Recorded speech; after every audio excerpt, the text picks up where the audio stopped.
आओ अज विचार शुरू करते हाँ। आरती जां मनमत। बहुत सारे सिख धार्मिक स्थानों उत्ते श्री गुरु ग्रंथ साहिब जी दे अखंड पाठ की समाप्ति जां सहज पाठ की समाप्ति समय एक आरती की जाती है। इस आरती विच जो पढ़िया जाता है, जिहड़े छंद पढ़े जाते हैं, वो श्री गुरु ग्रंथ साहिब विच शामिल नहीं, बाहर हैं। बिना विचारे, बिना अर्थां दी विचार तो ये जो छंद पढ़े जाते हैं,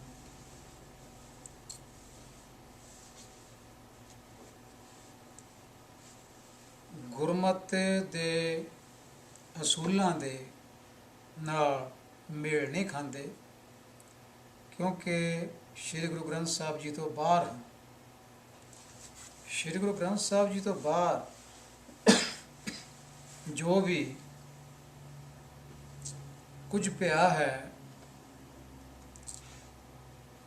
वो श्री गुरु ग्रंथ साहिब जी विचारधारा नाल मेल भी खा सकता है, नहीं भी मेल खा सकता।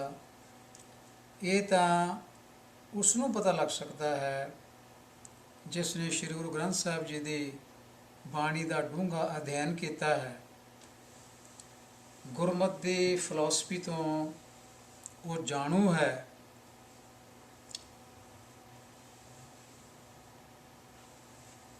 जिसनों सामने रख के बाहरली जो कोई भी रचना है उस पर विचार की जा सकती है। बहुत सारे ग्रंथ बाहर मिलते हैं। सूर्य प्रकाश ग्रंथ है,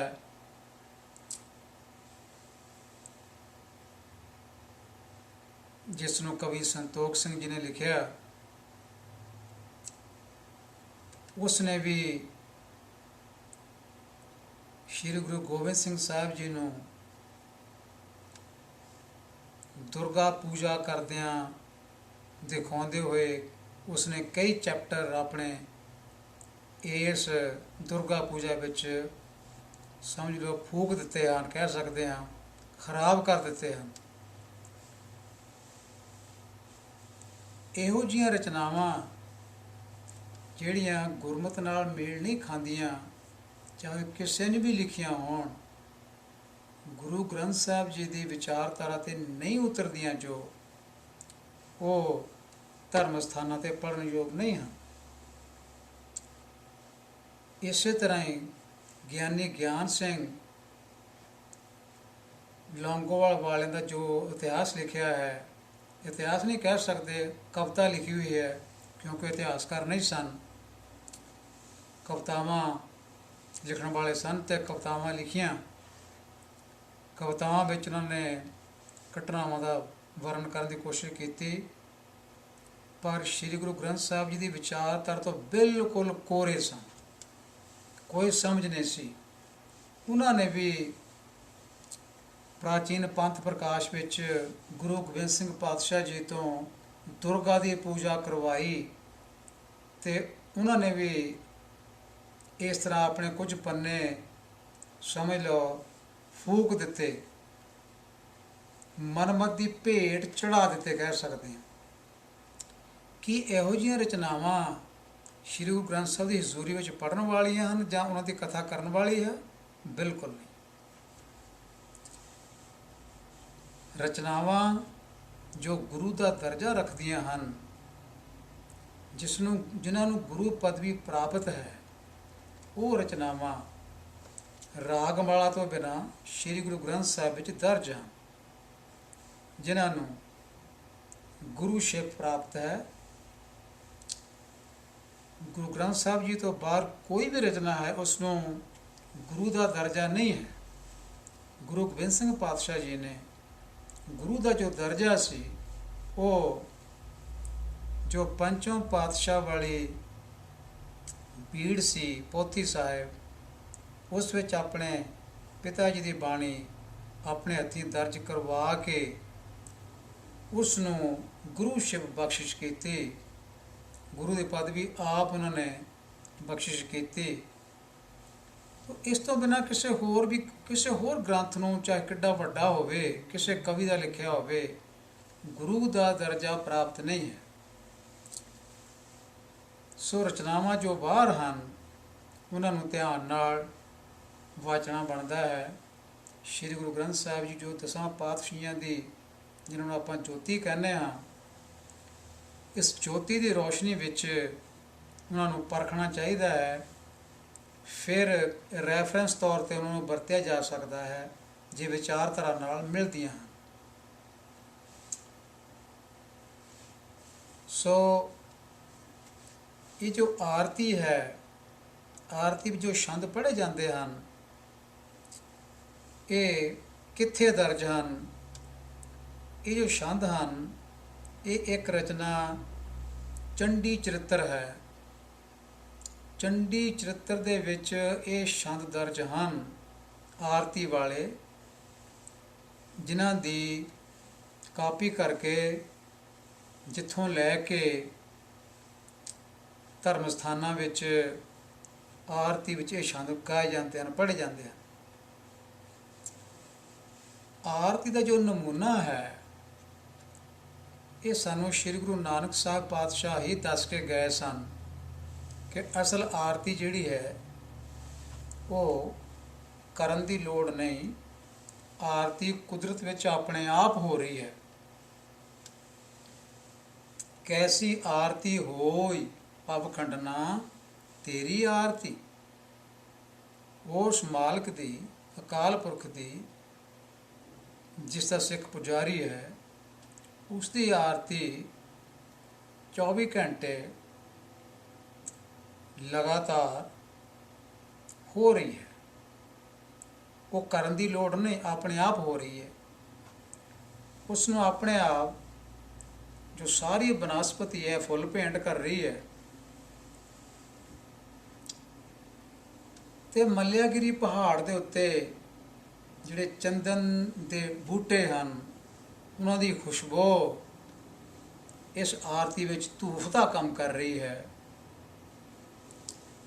ਸੋ ਇਹ ਚੀਜ਼ਾਂ ਸਾਨੂੰ ਸਤਿਗੁਰੂ ਨਾਨਕ ਪਾਤਸ਼ਾਹ ਜੀ ਪਹਿਲਾਂ ਦੱਸ ਚੁੱਕੇ ਹਨ, ਤੇ ਅਸੀਂ ਇਹਨਾਂ ਤੋਂ ਭਟਕ ਕੇ, ਇਹਨਾਂ ਚੀਜ਼ਾਂ ਤੋਂ ਭਟਕ ਕੇ, ਇਸ ਸਿੱਖਿਆ ਤੋਂ ਭਟਕ ਕੇ ਉਹ ਛੰਦ ਪੜ੍ਹ ਰਹੇ ਹਾਂ ਜਿਹੜੇ ਗੁਰੂ ਨਾਨਕ ਪਾਤਸ਼ਾਹ ਜੀ ਨੇ ਆਪ ਉਚਾਰਨ ਨਹੀਂ ਕੀਤੇ। ਉਹਨਾਂ ਨੇ ਜੋ ਆਰਤੀ ਵਾਸਤੇ ਗਾਈਡਲਾਈਨ ਦਿੱਤੀ ਹੈ ਉਹ ਧਨਾਸ਼ੀ ਰਾਗ ਵਿੱਚ ਦਰਜ ਹੈ। ਉਹ ਸਿੱਖ ਦੇ ਨਿਤਨੇਮ ਦਾ ਇੱਕ ਭਾਗ ਵੀ ਹੈ। ਉਸ ਵਿੱਚ ਵੀ ਇਹ ਸ਼ਬਦ ਪੜ੍ਹੇ ਜਾਂਦੇ ਹੈ, ਗਗਨ ਮੈ ਥਾਲ ਰਵਿ ਚੰਦ ਦੀਪਕ ਬਨੇ। ਇਸ ਤੋਂ ਬਿਨਾਂ ਕੋਈ ਹੋਰ ਕਿਸੇ ਕਿਸਮ ਦੀ ਆਰਤੀ ਕਰਨੀ ਉਹ ਗੁਰਮਤਿ ਵਿੱਚ ਪ੍ਰਵਾਨ ਨਹੀਂ ਹੈ। ਸੋ ਇਹ ਜੋ ਆਰਤੀ ਕਰ ਰਹੇ ਹਨ ਕੁਝ ਸੱਜਣ ਆਪਣੇ ਧਰਮ ਸਥਾਨਾਂ 'ਤੇ, ਉਸ ਵਿੱਚ ਉਹ ਛੰਦ ਪੜ੍ਹੇ ਜਾਂਦੇ ਹਨ ਜਿਹੜੇ ਚੰਡੀ ਚਰਿੱਤਰ ਵਿੱਚ ਦਰਜ ਹਨ, ਅਤੇ ਉਹ ਛੰਦ ਇੰਦਰ ਦੇਵਤੇ ਦੀ ਆਰਤੀ ਵਿੱਚ ਦੇਵਤੇ ਉਹਨਾਂ ਨੂੰ ਗਾ ਰਹੇ ਹਨ। ਇੰਦਰ ਦੇਵਤੇ ਨੂੰ ਤਿਲਕ ਲਾਇਆ ਜਾ ਰਿਹਾ ਹੈ, ਤੇ ਉੱਥੋਂ ਇਹ ਆਰਤੀ ਦੀ ਨਕਲ ਕਰਕੇ ਗੁਰਦੁਆਰਿਆਂ ਵਿੱਚ ਲਿਆਂਦੀ ਗਈ ਹੈ।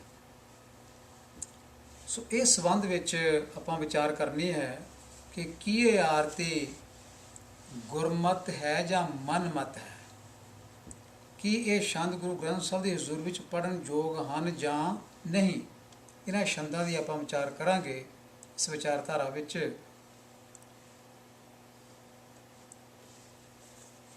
ਕੁਝ ਗੱਲਾਂ ਐਸੀਆਂ ਹਨ ਜਿਹੜੀਆਂ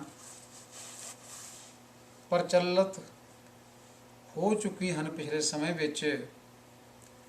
ਉਹਨਾਂ ਗੱਲਾਂ ਨੂੰ ਉਸੇ ਤਰ੍ਹਾਂ ਹੂਬਹੂ ਨਕਲ ਕਰਕੇ ਅਪਣਾ ਲਿਆ ਗਿਆ ਹੈ। ਭਾਵੇਂ ਉਹ ਗਲਤ ਹਨ।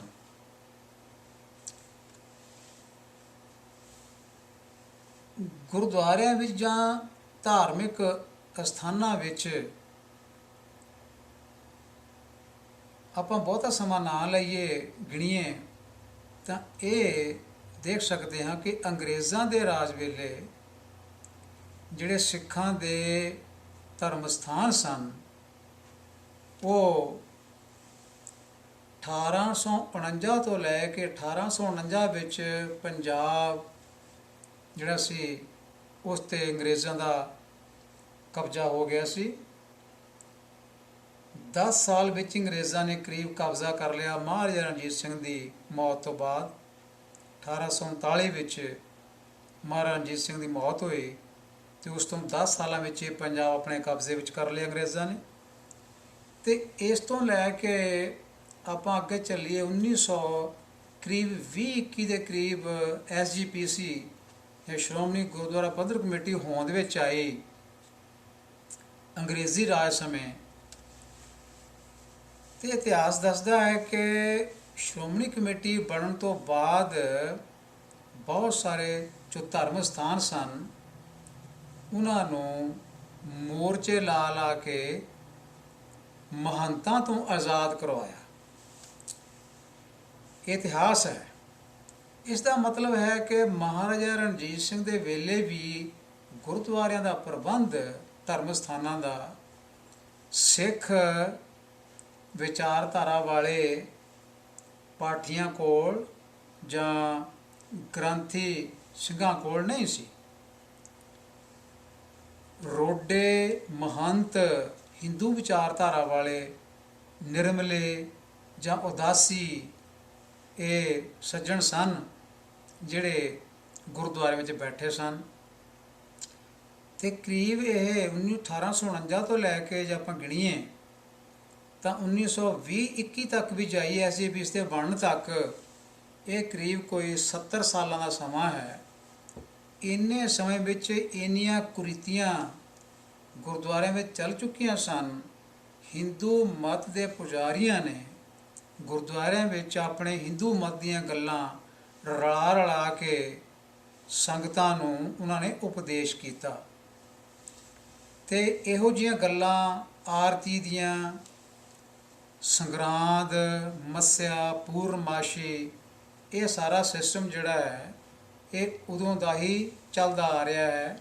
ਅਤੇ ਲਕੀਰ ਦੇ ਫਕੀਰ ਹੋ ਕੇ ਫਿਰ ਇਸ ਨੂੰ ਜਦੋਂ ਸਿੱਖਾਂ ਕੋਲ ਪ੍ਰਬੰਧ ਆਇਆ ਗੁਰਦੁਆਰਿਆਂ ਦਾ, ਇਹਨਾਂ ਨੂੰ ਬਦਲਿਆ ਨਹੀਂ ਅਤੇ ਇਸੇ ਤਰ੍ਹਾਂ ਹੀ ਅਪਣਾ ਕੇ ਅਗਾਂਹ ਉਹਨਾਂ ਨੇ ਤੋਰਿਆ। ਅਤੇ ਆਉਣ ਵਾਲੀਆਂ ਪੀੜ੍ਹੀਆਂ ਨੂੰ ਜਾਪਣ ਲੱਗ ਪਿਆ ਵੀ ਇਹ ਜੋ ਗੱਲਾਂ ਆ ਰਹੀਆਂ ਹਨ ਪਿੱਛੋਂ ਠੀਕ ਹਨ, ਪਰ ਉਹ ਠੀਕ ਨਹੀਂ ਸਨ।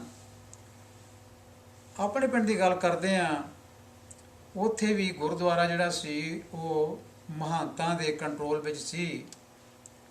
ਅਤੇ 1964 ਦੀਆਂ ਗੱਲਾਂ ਯਾਦ ਹਨ। ਉਸ ਵੇਲੇ ਜਦੋਂ ਵੀ ਸਹਿਜ ਪਾਠ ਦਾ ਜਾਂ ਅਖੰਡ ਪਾਠ ਦਾ ਦੀ ਸੰਪੂਰਨਤਾ ਹੋਣੀ, ਤਾਂ ਉਸ ਤੋਂ ਬਾਅਦ ਮਹੰਤਾਂ ਨੇ ਬੜੇ ਬੜੇ ਸ਼ੰਖ ਵਜਾਉਣੇ, ਘੜਿਆਲ ਵਜਾਉਣੇ ਅਤੇ ਨਰਸਿੰਘੇ ਵਜਾਉਣੇ, ਅਤੇ ਨਾਲ ਨਾਲ ਉਹਨਾਂ ਨੇ ਇਹੀ ਛੰਦ ਪੜ੍ਹਨੇ ਜਿਹੜੇ ਚੰਡੀ ਚਰਿੱਤਰ ਦੇ ਵਿੱਚ ਦਰਜ ਹਨ। ਸੋ ਇਸ ਦਾ ਮਤਲਬ ਹੈ ਕਿ ਇਹ ਗੱਲਾਂ ਜਿਹੜੀਆਂ ਪਿੱਛੋਂ ਪ੍ਰਚਲਿਤ ਹੋ ਕੇ ਆਈਆਂ, ਪਰ ਅਪਣਾਉਣ ਵਾਲਿਆਂ ਨੇ ਅੱਖਾਂ ਮੀਟ ਕੇ ਅਪਣਾ ਲਈਆਂ, ਬਿਨਾਂ ਸੋਚੇ ਵਿਚਾਰੇ ਤੋਂ ਅਪਣਾ ਲਈਆਂ ਅਤੇ ਗੁਰੂ ਘਰਾਂ ਵਿੱਚ ਲੈ ਆਉਂਦੀਆਂ। ਹੁਣ ਕੋਈ ਅਨਪੜ੍ਹਤਾ ਦਾ ਸਮਾਂ ਨਹੀਂ ਰਹਿ ਗਿਆ। ਇਲੈਕਟ੍ਰੋਨਿਕ ਮੀਡੀਆ ਹੈ, ਜਿਸ ਵਿਸ਼ੇ 'ਤੇ ਤੁਸੀਂ ਕੋਈ ਖੋਜ ਭਰੀ ਗੱਲ ਪੜ੍ਹਨੀ ਹੈ, ਦੇਖਣੀ ਹੈ, ਸੁਣਨੀ ਹੈ, ਉਹ ਇਲੈਕਟ੍ਰੋਨਿਕ ਮੀਡੀਆ 'ਤੇ ਪਈ ਹੈ। ਇਸ ਕਰਕੇ ਇਹ ਜੋ ਇਸ ਤਰ੍ਹਾਂ ਦੀਆਂ ਮਨਮਤਾਂ ਹਨ, ਇਹਨਾਂ ਵਿੱਚੋਂ ਆਪ ਨਿਕਲ ਕੇ ਆਉਣ ਵਾਲੀਆਂ ਪੀੜ੍ਹੀਆਂ ਨੂੰ ਚੰਗੀ ਸੇਧ ਦੇਣੀ ਬਣਦੀ ਹੈ ਧਾਰਮਿਕ ਸਥਾਨਾਂ ਦੇ ਮੁਖੀਆਂ ਨੂੰ। ਪਰ ਜੇ ਧਾਰਮਿਕ ਸਥਾਨਾਂ ਦੇ ਮੁਖੀ ਇਸ ਪਾਸੇ ਤੁਰ ਰਹੇ ਹਨ ਤਾਂ ਆਉਣ ਵਾਲੀਆਂ ਪੀੜ੍ਹੀਆਂ ਨੂੰ ਕੀ ਸੇਧ ਮਿਲੇਗੀ? ਕੁਝ ਵੀ ਨਹੀਂ। ਸੋ ਆਓ ਹੁਣ ਦੇਖਦੇ ਹਾਂ ਕਿ ਇਹ ਜੋ ਛੰਦ ਪੜ੍ਹੇ ਜਾਂਦੇ ਹਨ, ਇਹਨਾਂ ਦਾ ਅਰਥ ਕੀ ਹੈ, ਇਹ ਕਿਸ ਸੰਦਰਭ ਵਿੱਚ ਲਿਖੇ ਗਏ ਹਨ, ਕਿਸ ਦੀ ਆਰਤੀ ਵਿੱਚ ਇਹ ਗਾਏ ਗਏ ਹਨ, ਕਿ ਜਿਸ ਦੀ ਆਰਤੀ ਵਿੱਚ ਗਾਏ ਗਏ ਹਨ ਉਹ ਕੌਣ ਹੈ, ਕਿ ਉਹ ਦੇਵਤਾ ਹੈ ਜਾਂ ਕੌਣ ਹੈ, ਕਿ ਸਿੱਖ ਉਸ ਦਾ ਪੁਜਾਰੀ ਹੈ ਜਾਂ ਸ੍ਰੀ ਗੁਰੂ ਗ੍ਰੰਥ ਸਾਹਿਬ ਦੇ ਨਾਲ ਉਸ ਦੇਵਤੇ ਦੀ ਤੁਲਨਾ ਕਰ ਸਕਦੇ ਹਾਂ। ਸੋ ਚੰਡੀ ਚਰਿੱਤਰ ਜੋ ਪਹਿਲਾ ਹੈ, ਇਸ ਨਾਂ ਦੀ ਰਚਨਾ ਵਿੱਚ ਸ਼ਿਵਾ ਦੇਵੀ ਦਾ ਦੈਂਤਾਂ ਨਾਲ ਯੁੱਧ ਹੁੰਦਾ ਹੈ। ਦੇਵੀ ਜਿੱਤ ਜਾਂਦੀ ਹੈ ਤੇ ਇੰਦਰ ਨੂੰ ਆਪਣਾ ਖੁੱਸਿਆ ਹੋਇਆ ਰਾਜ ਵਾਪਸ ਮਿਲ ਜਾਂਦਾ ਹੈ।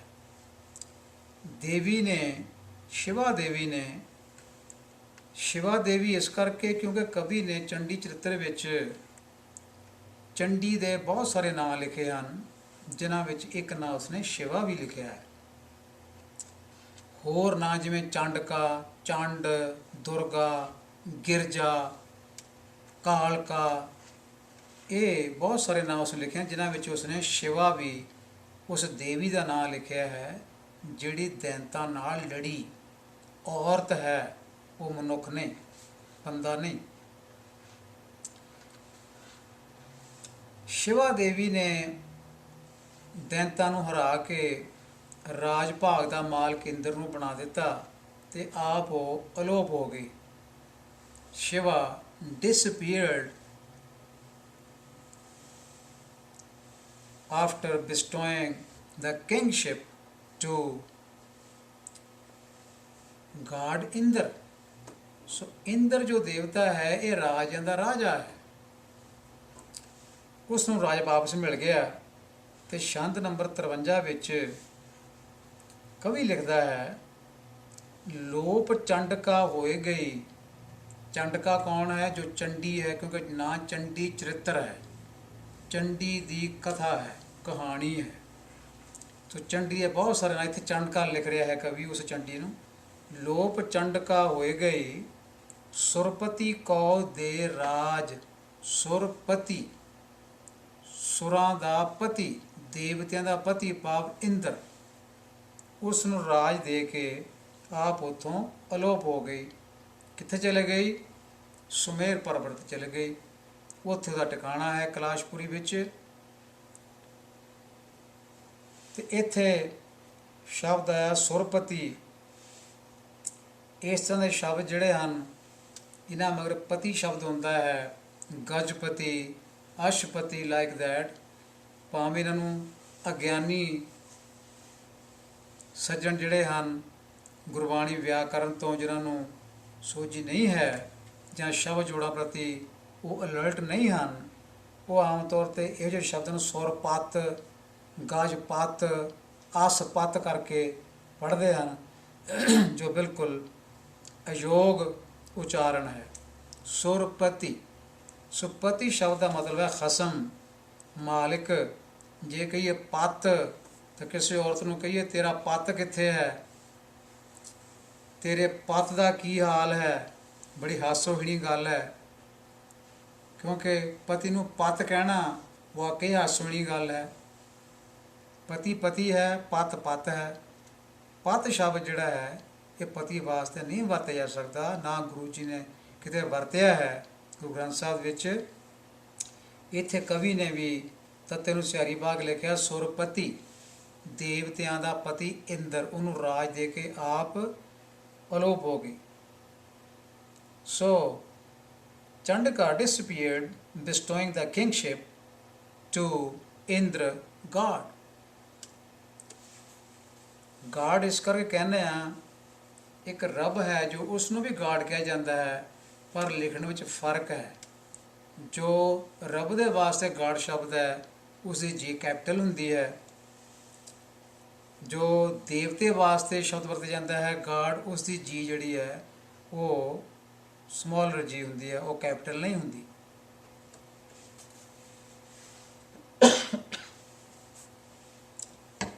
ਫਿਰ ਕਵੀ ਲਿਖਦਾ ਹੈ, ਦਾਨਵ ਮਾਰੇ ਅਭੇਖ ਕਰ ਕੀਨੇ ਸੰਤਨ ਕਾਜ। ਸ਼ਿਵਾ ਦੇਵੀ ਨੇ ਸੰਤਾਂ ਦੇ ਕਾਰਜ ਸਵਾਰੇ। ਇਹ ਕਿਹੜੇ ਸੰਤ ਹਨ? ਇਹ ਸੰਤ ਹਨ ਦੇਵਤੇ।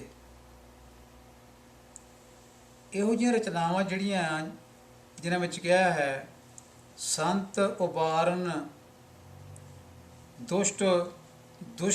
ਦੁਸ਼ਟਾਂ ਦਾ ਨਾਸ਼ ਕਰਨ ਲਈ, ਦੁਸ਼ਟ ਸਭਨ ਕੋ ਮੂਲ ਉਪਾਰਨ। ਇਹ ਦੁਸ਼ਟ ਕੌਣ ਹਨ? ਇਹ ਦੈਂਤ ਸਨ। ਤੇ ਸੰਤ ਕੌਣ ਸਨ? ਇਹ ਦੇਵਤੇ ਸਨ। ਸੋ ਦੇਵਤਿਆਂ ਨੂੰ ਬਚਾਉਣ ਲਈ, ਸੰਤਾਂ ਨੂੰ ਬਚਾਉਣ ਲਈ, ਸੰਤਾਂ ਦੇ ਕਾਰਜ ਸਵਾਰਨ ਲਈ, ਦੈਂਤਾਂ ਨੂੰ ਮਾਰਨ ਲਈ ਸ਼ਿਵਾ ਅੱਗੇ ਆਈ। ਇਹ ਸ਼ਿਵਾ ਦਾ ਕੰਮ ਹੈ, ਸ਼ਿਵਾ ਨੇ ਜਨਮ ਲਿਆ। ਸੋ ਇਸ ਕਰਕੇ ਕਵੀ ਕਹਿੰਦਾ ਹੈ ਦਾਨਵ ਮਾਰੇ ਭੇਖ ਕਰ ਕੀਨੇ ਸੰਤਨ ਕਾਜ। ਸੰਤਾਂ ਦੇ ਕਾਰਜ ਸ਼ਿਵਾ ਨੇ ਸਵਾਰੇ। So she killed the demons for the well-being of the saints. That means gods. So ਜਦੋਂ ਇੰਦਰ ਨੂੰ ਰਾਜ ਮਿਲ ਗਿਆ ਤਾਂ ਫਿਰ ਜਿੱਤ ਦੇ ਜਸ਼ਨ ਮਨਾਏ ਗਏ, ਜਿੱਤ ਦੀ ਖੁਸ਼ੀ ਕੀਤੀ ਗਈ। ਦੇਵਤਿਆਂ ਵੱਲੋਂ ਬਹੁਤ ਖੁਸ਼ੀ ਕੀਤੀ ਗਈ, ਪ੍ਰਗਟ ਕੀਤੀ ਗਈ। ਉਹਨਾਂ ਨੇ ਕੀ ਕੀਤਾ? ਯੱਗ ਕੀਤਾ, ਵੇਦ ਪੜ੍ਹੇ, ਸ਼ਿਵਾ ਦੀ ਬੰਦਗੀ ਕੀਤੀ ਗਈ, ਇਹ ਚੰਡੀ ਦੀ ਬੰਦਗੀ ਕੀਤੀ ਗਈ। ਮਹਾਮੁਨੀ ਖੁਸ਼ ਹੋ ਗਏ। ਛੰਦ ਨੰਬਰ 54 ਵਿੱਚ ਕਵੀ ਲਿਖਦਾ ਹੈ ਇਸ ਰਾਜ ਮਿਲਣ ਤੇ, ਇੰਦਰ ਨੂੰ ਰਾਜ ਮਿਲਣ ਤੇ ਕੀ ਹੋਇਆ? ਜਾਂ ਤੇ ਪ੍ਰਸੰਨ ਭਏ ਮਹਾਮੁਨੀ ਦੇਵਨ ਕੇ ਤਬ ਮੈਂ ਸੁਖ ਪਾਵੈਂ। ਮਹਾਮੁਨੀ ਇਹ ਪ੍ਰਸੰਨ ਹੋ ਗਏ ਇੰਦਰ ਨੂੰ ਰਾਜ ਮਿਲਣ ਤੇ ਉਹ ਵੀ ਦੇਵਤਿਆਂ ਦੀ ਆਰਾਧਨਾ ਕਰਨ ਲੱਗ ਪਏ। ਪ੍ਰਸੰਨਤਾ ਹੋ ਗਈ ਮਹਾਮੁਨੀਆਂ ਨੂੰ ਵੀ, ਰਿਸ਼ੀ ਮੁਨੀ ਖੁਸ਼ ਹੋ ਗਏ। ਜਾਗਿਆ ਕਰੇ ਇੱਕ ਵੇਦ ਰਰੈ। ਸੋ ਜਗ ਵੀ ਹੋ ਰਹੇ ਆ ਤੇ ਵੇਦ ਵੀ ਪੜ੍ਹੇ ਜਾ ਰਹੇ ਆ। ਸੋ ਜਗ ਕਰਨਾ, ਵੇਦ ਪੜ੍ਹਨਾ, ਇਹ ਰਚਨਾ ਦੱਸ ਰਹੀ ਹੈ। ਇਸ ਨੂੰ ਲਕੀਰ ਦੇ ਫਕੀਰ ਜੋ ਸੱਜਣ ਹਨ ਉਹਨਾਂ ਨੇ ਗੁਰੂ ਗ੍ਰੰਥ ਸਾਹਿਬ ਦੀ ਹਜ਼ੂਰੀ ਵਿੱਚ ਲੈ ਆਂਦਾ, ਜਿੱਥੇ ਨਾ ਜਗ ਕਰਨ ਦੀ ਕੋਈ ਤਾਕੀਦ ਹੈ, ਨਾ ਕੋਈ ਵੇਦ ਪੜ੍ਹਨ ਵਾਸਤੇ ਆਦੇਸ਼ ਹੈ ਵੀ ਵੇਦ ਪੜ੍ਹੋ ਤਾਂ ਆਪਣੇ ਕਾਰਜ ਸਵਾਰ ਲਓ, ਜਾਂ ਜਗ ਕਰੋ, ਬਲੀਆਂ ਦਿਓ, ਜਗ ਕਰਕੇ ਮਨੁੱਖਾਂ ਦੀਆਂ ਬਲੀਆਂ ਦਿਓ, ਪਸ਼ੂਆਂ ਦੀਆਂ ਬਲੀਆਂ ਦਿਓ ਤਾਂ ਕਾਰਜ ਰਾਜ ਸੁਣਗੇ। ਇਹ ਰਚਨਾ ਜਿਹੜੀ ਹੈ ਇਹ ਹਿੰਦੂ ਮਾਈਥੋਲੋਜੀ ਦੇ ਮੁਤਾਬਕ ਠੀਕ ਹੈ, ਹਿੰਦੂ ਮਤ ਅਨੁਸਾਰ ਠੀਕ, ਕਿਉਂਕਿ ਉੱਥੇ ਜਗ ਕਰਨ ਦਾ ਵਿਧਾਨ ਹੈ, ਵੇਦ ਪਾਠ ਕਰਨ ਦਾ ਵਿਧਾਨ ਹੈ, ਕਰਦੇ ਰਿਸ਼ੀ ਮੁਨੀ ਆਏ ਹਨ। ਪਰ ਗੁਰੂ ਗ੍ਰੰਥ ਸਾਹਿਬ ਦੀ ਹਜ਼ੂਰੀ ਵਿੱਚ ਨਾ ਤਾਂ ਜਗ ਕਰਨ ਵਾਸਤੇ ਤੇ ਨਾ ਹੀ ਵੇਦ ਪੜ੍ਹਨ ਵਾਸਤੇ ਕੋਈ ਹਦਾਇਤ ਹੈ। ਜੇ ਨਹੀਂ ਤਾਂ ਫਿਰ ਇਹ ਪੰਕਤੀਆਂ ਪੜ੍ਹਨ ਦਾ ਕੀ ਲਾਭ ਹੈ? ਸ਼੍ਰੀ ਗੁਰੂ ਗ੍ਰੰਥ ਸਾਹਿਬ ਦੀ ਹਜ਼ੂਰੀ ਵਿੱਚ, ਆਰਤੀ ਵਿੱਚ ਮਨਮਤ ਨੂੰ ਤੋੜਨ ਵਾਲੀ ਗੱਲ ਹੈ। ਸਿੱਖਾਂ ਨੂੰ ਹਿੰਦੂ ਵਿਚਾਰਧਾਰਾ ਨਾਲ ਜੋੜਨ ਦੀ ਗੱਲ ਹੈ। ਜੋ ਪੰਥ ਵਿਰੋਧੀ ਸਨ, ਜਿਹੜੇ ਸਿੱਖੀ ਦੇ ਵਿਰੋਧੀ ਸਨ, ਸਿੱਖ ਧਰਮ ਦੇ ਵਿਰੋਧੀ ਸਨ, ਜਿਨ੍ਹਾਂ ਨੇ ਗੁਰਦੁਆਰਿਆਂ 'ਤੇ ਕਬਜ਼ੇ ਕਰਕੇ ਆਪਣਾ ਜੋ ਹਿੰਦੂ ਮਤ ਸੀ ਉਸ ਨੂੰ ਚਲਾਉਣ ਦੀ ਉਹਨਾਂ ਨੇ ਬੜੀ ਖੁੱਲ੍ਹ ਲੈ ਲਈ। ਅਤੇ ਸਿੱਖਾਂ ਵਿੱਚ ਜੋ ਸੰਗਤਾਂ ਗੁਰਦੁਆਰੇ ਜਾਇਆ ਕਰਦੀਆਂ ਸਨ ਉਹਨਾਂ ਨੂੰ ਇਸ ਤਰ੍ਹਾਂ ਦੀਆਂ ਗੱਲਾਂ ਜਿਹੜੀਆਂ ਪੜ੍ਹਾ ਦਿੱਤੀਆਂ, ਸਿੱਖ ਨੂੰ ਮਿਲਗੋਭਾ ਕਰਨ ਵਾਸਤੇ ਉਹਨਾਂ ਨੇ ਇਹ ਯਤਨ ਕੀਤੇ। ਔਰ ਇਹ ਯਤਨ ਇਸ ਸਮੇਂ ਤੋਂ ਨਹੀਂ, ਇਹ ਧੰਨ ਸ਼੍ਰੀ ਗੁਰੂ ਨਾਨਕ ਪਾਤਸ਼ਾਹ ਜੀ ਤੋਂ ਯਤਨ ਹੁੰਦੇ ਆ ਰਹੇ ਹਨ। ਸਿੱਖੀ ਦੀ ਵਿਚਾਰਧਾਰਾ ਦੀ ਵਿਰੋਧਤਾ ਬ੍ਰਾਹਮਣਵਾਦ ਵੱਲੋਂ ਉਦੋਂ ਤੋਂ ਹੀ ਹੁੰਦੀ ਆ ਰਹੀ ਹੈ ਅਤੇ 10ਵੇਂ ਪਾਤਸ਼ਾਹ ਤੱਕ ਇਹ ਰੁਕੀ ਨਹੀਂ, ਇਹ ਜਾਰੀ ਰਹੀ ਹੈ। ਸੋ ਇਸ ਕਰਕੇ ਜਗ ਕਰੇ ਇੱਕ ਵੇਦ ਰਰੈ ਭਵ ਤਾਪ ਹਰੈ ਮਿਲ ਧਿਆਨ ਹਿਲਾਵੈ। ਸੋ ਇੰਦਰ ਦੀ ਜਿਹੜੀ ਹੈ ਜਿੱਤ ਦੀ ਖੁਸ਼ੀ ਵਿੱਚ ਜਾਂ ਇੰਦਰ ਨੂੰ ਮਿਲੇ ਰਾਜ ਦੀ ਖੁਸ਼ੀ ਵਿੱਚ ਇਹ ਕੁਝ ਹੋ ਰਿਹਾ ਹੈ ਕਿ ਸ਼੍ਰੀ ਗੁਰੂ ਗ੍ਰੰਥ ਸਾਹਿਬ ਜੀ ਦਾ ਜੋ ਪਾਠ ਹੁੰਦਾ ਹੈ ਉਸ ਦੀ ਸਮਾਪਤੀ ਹੁੰਦੀ ਹੈ। ਇਸ ਨੂੰ ਇੰਦਰ ਦੀ ਪਦਵੀ ਨਾਲ ਜਾਂ ਇੰਦਰ ਨੂੰ ਮਿਲੇ ਰਾਜ ਨਾਲ ਜੋੜ ਸਕਦੇ ਹਾਂ ਕਿ ਸ਼੍ਰੀ ਗੁਰੂ ਗ੍ਰੰਥ ਸਾਹਿਬ ਜੀ ਇੰਦਰ ਰਾਜਾ ਹੈ ਇਹ ਸੋਚਣ ਵਾਲੀ ਗੱਲ ਹੈ। ਜਿਹੜੇ ਇਹਨਾਂ ਛੰਦਾਂ ਨੂੰ ਪੜ੍ਹਦੇ ਹਨ ਉਹ ਕਦੀ ਵਿਚਾਰਨ ਇਹਨਾਂ ਨੂੰ ਕਿ ਅਸੀਂ ਸ਼੍ਰੀ ਗੁਰੂ ਗ੍ਰੰਥ ਸਾਹਿਬ ਜੀ ਨੂੰ ਇੰਦਰ ਰਾਜਾ ਹੀ ਬਣਾ ਰਹੇ ਹਾਂ, ਕਿਉਂਕਿ ਇਹ ਇੰਦਰ ਦੀ ਆਰਤੀ ਦੇ ਛੰਦ ਹਨ ਅਤੇ ਪੜ੍ਹ ਰਹੇ ਹਾਂ ਜਾ ਕੇ ਗੁਰੂ ਗ੍ਰੰਥ ਸਾਹਿਬ ਦੀ ਹਜ਼ੂਰੀ ਵਿੱਚ ਪਾਠ ਸਮੇਂ। ਫਿਰ ਕਵੀ ਕਹਿੰਦਾ ਹੈ ਵੱਖ ਵੱਖ ਤਰ੍ਹਾਂ ਦੇ ਸਾਜ਼ ਵੀ ਦੇਵਤਿਆਂ ਵੱਲੋਂ ਵਜਾਏ ਗਏ। ਜਿਵੇਂ ਛੰਦ ਨੰਬਰ 54 ਵਿੱਚ ਕਵੀ ਲਿਖਦਾ ਝਾਲਰ ਤਾਲ ਮ੍ਰਿਦੰਗ ਉਪੰਗ ਰਬਾਬ ਲੀਏ ਸੁਰ ਸਾਜ ਮਿਲਾਵੇਂ। ਅਤੇ ਆਰਤੀ ਸਮੇਂ YouTube 'ਤੇ ਵੀਡੀਓਜ਼ ਵੀ ਦੇਖੀ ਜਾ ਸਕਦੀਆਂ ਹਨ। ਜਿਹੜੇ ਸੱਜਣ ਇਸ ਤਰ੍ਹਾਂ ਦੀ ਆਰਤੀ ਕਰਦੇ ਹਨ ਉਹਨਾਂ ਨੇ ਇਸ ਤਰ੍ਹਾਂ ਦੇ ਬੜੇ ਸਾਜ਼ ਚੁੱਕੇ ਹਨ, ਰਣ ਸਿੰਘੇ ਚੁੱਕੇ ਹਨ, ਮਿਰਦੰਗਾਂ ਹਨ ਅਤੇ ਹੋਰ ਰਬਾਬ ਹੈ, ਹੋਰ ਕਈ ਤਰ੍ਹਾਂ ਦੇ ਘੰਟੇ ਘੜਿਆਲ ਆਦਿਕ ਇਹ ਵਜਾਉਂਦੇ ਹਨ ਜਦੋਂ ਸਮਾਪਤੀ ਹੁੰਦੀ ਹੈ। ਸੋ ਇਹ ਹਿੰਦੂ ਮਤ ਦਾ ਇੰਨਾ ਗਲਬਾ ਪੈ ਚੁੱਕਾ ਸੀ ਕਿ ਇਸ ਨੂੰ ਲੋਕ ਆਪਣੇ ਮਨਾਂ 'ਚੋਂ ਲਾਉਣ ਲਈ ਗੁਰਮਤਿ ਦੀ ਵਰਤੋਂ ਨਹੀਂ ਕਰ ਸਕੇ। ਉਸੇ ਤਰ੍ਹਾਂ ਹੀ ਮਨਮਤ ਨੂੰ ਅਪਣਾ ਲਿਆ ਅਤੇ ਸ਼੍ਰੀ ਗੁਰੂ ਗ੍ਰੰਥ ਸਾਹਿਬ ਦੀ ਹਜ਼ੂਰੀ ਵਿੱਚ ਵੀ ਇਹ ਮਨਮਤ ਸ਼ੁਰੂ ਕਰ ਦਿੱਤੀ। ਤਾਂ ਇਹ ਸਾਜ਼ ਵੱਖ ਵੱਖ ਤਰ੍ਹਾਂ ਦੇ ਵੱਜ ਰਹੇ ਹਨ। ਇੰਦਰ ਖੁਸ਼ ਹੈ, ਉਸ ਨੂੰ ਰਾਜ ਮਿਲਿਆ ਹੋਇਆ ਹੈ ਅਤੇ ਉਸ ਦੀ ਖੁਸ਼ੀ, ਰਾਜ ਦੀ ਖੁਸ਼ੀ ਵਿੱਚ ਦੇਵਤੇ ਜਸ਼ਨ ਮਨਾ ਰਹੇ ਹਨ। ਇਸ ਦਾ ਅਰਥ ਇਹ ਹੋਇਆ ਵੀ ਗੁਰੂ ਗ੍ਰੰਥ ਸਾਹਿਬ ਜੀ ਇੰਦਰ ਦੇਵਤਾ ਹੋ ਗਏ ਅਤੇ ਸਿੱਖ ਜਿਹੜੇ ਸਾਰੇ ਆਲੇ ਦੁਆਲੇ ਬੈਠੇ ਉਹ ਦੇਵਤੇ ਹੋ ਗਏ ਅਤੇ ਸ਼੍ਰੀ ਗੁਰੂ ਗ੍ਰੰਥ ਸਾਹਿਬ ਜੀ ਦੇ ਇੰਦਰ ਸਮਝ ਕੇ ਇਹ ਆਰਤੀ ਕੀਤੀ ਜਾ ਰਹੀ ਹੈ। ਪ੍ਰਭਾਵ ਦੇ ਰਹੇ ਹਨ ਜਿਹੜੇ ਸੱਜਣ ਇਹ ਆਰਤੀ ਕਰ ਰਹੇ ਹਨ, ਜਿਹੜਾ ਕਿ ਗਲਤ ਹੈ। ਹੁਣ ਇਸ ਆਰਤੀ ਵਿੱਚ ਹੋਰ ਕੀ ਹੁੰਦਾ ਹੈ, ਹੋਰ ਕੀ ਉਹ ਦੇਵਤੇ ਕਰ ਰਹੇ ਹਨ, ਖੁਸ਼ੀ ਵਿੱਚ ਹੋਰ ਕੀ ਹੋ ਰਿਹਾ ਹੈ। ਕਵੀ ਲਿਖਦਾ ਹੈ ਇਸ ਜਸ਼ਨ ਵਿੱਚ ਦੇਵਤਿਆਂ ਅਤੇ ਗੰਧਰਵਾਂ ਨੇ ਗੀਤ ਗਾਏ, ਸ਼ਿਵਗਣਾਂ ਯਕਸ਼ਾਂ ਅਤੇ ਅਪਸ਼ਰਾਂ ਨੇ ਨਾਚ ਕੀਤਾ। ਕੌਣ ਕੌਣ ਨੱਚ ਰਹੇ ਹਨ? ਸ਼ਿਵਗਣ, ਯਕਸ਼ ਇਹ ਦੇਵਤਿਆਂ ਦੀ ਇੱਕ ਕਿਸਮ ਹੈ ਅਤੇ ਅਪਸ਼ਰਾਂ ਔਰਤਾਂ, ਸੁੰਦਰ ਔਰਤਾਂ ਇਹ ਨਾਚ ਕਰ ਰਹੀਆਂ ਹਨ। ਕੀ ਸ਼੍ਰੀ ਗੁਰੂ ਗ੍ਰੰਥ ਸਾਹਿਬ ਜੀ ਨੂੰ ਇੰਦਰ ਸਮਝ ਕੇ ਇਹ ਚੀਜ਼ਾਂ ਜਿਹੜੀਆਂ ਇੱਥੇ ਲਿਆਂਦੀਆਂ ਜਾ ਸਕਦੀਆਂ ਹਨ? ਜੇ ਨਹੀਂ ਲਿਆਂਦੀਆਂ ਜਾ ਸਕਦੀਆਂ, ਇੱਥੇ ਅਪਸ਼ਰਾਂ ਦਾ ਨਾਚ ਨਹੀਂ ਕਰਾਇਆ ਜਾ ਸਕਦਾ, ਤਾਂ ਫਿਰ ਇਹ ਰਚਨਾਵਾਂ ਇੱਥੇ ਪੜ੍ਹਨ ਦੀ ਕੀ ਤੁਕ ਹੈ? ਇਹ ਰਚਨਾਵਾਂ ਇੱਥੇ ਪੜ੍ਹਨ ਦਾ ਫਿਰ ਲਾਭ ਕੀ ਹੈ? ਨਿਰਾ ਹਿੰਦੂ ਮਤ ਨੂੰ ਸਿੱਖੀ ਵਿਚਾਰਧਾਰਾ ਵਿੱਚ ਜਜ਼ਬ ਕਰਨ ਦੀਆਂ ਇਹ ਗੱਲਾਂ ਪੰਥ ਵਿਰੋਧੀਆਂ ਵੱਲੋਂ ਚਲਾਈਆਂ ਗਈਆਂ ਸਨ, ਜਿਹੜੀਆਂ ਸਿੱਖਾਂ ਨੇ ਅੱਖਾਂ ਮੀਟ ਕੇ, ਗਿਆਨ ਦੀਆਂ ਅੱਖਾਂ ਮੀਟ ਕੇ ਇਹਨਾਂ ਨੂੰ ਹੋ ਅਪਣਾ ਲਿਆ। ਇੰਦਰ ਦੇਵਤੇ ਦੀ ਆਰਤੀ ਵਿੱਚ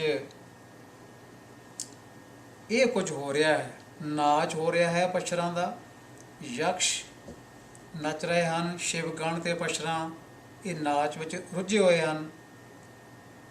ਭਾਂਤ ਭਾਂਤ ਦੇ ਸਾਜ਼, ਉਹਨਾਂ ਦੀਆਂ ਆਵਾਜ਼ਾਂ ਆ ਰਹੀਆਂ ਹਨ, ਵੇਦ ਪੜ੍ਹੇ ਜਾ ਰਹੇ ਹਨ, ਜਗ ਹੋ ਰਿਹਾ ਹੈ। ਕੀ ਇਹ ਸਿੱਖ ਵਿਚਾਰਧਾਰਾ ਹੈ? ਬਿਲਕੁਲ ਨਹੀਂ, ਹਿੰਦੂ ਵਿਚਾਰਧਾਰਾ ਹੈ।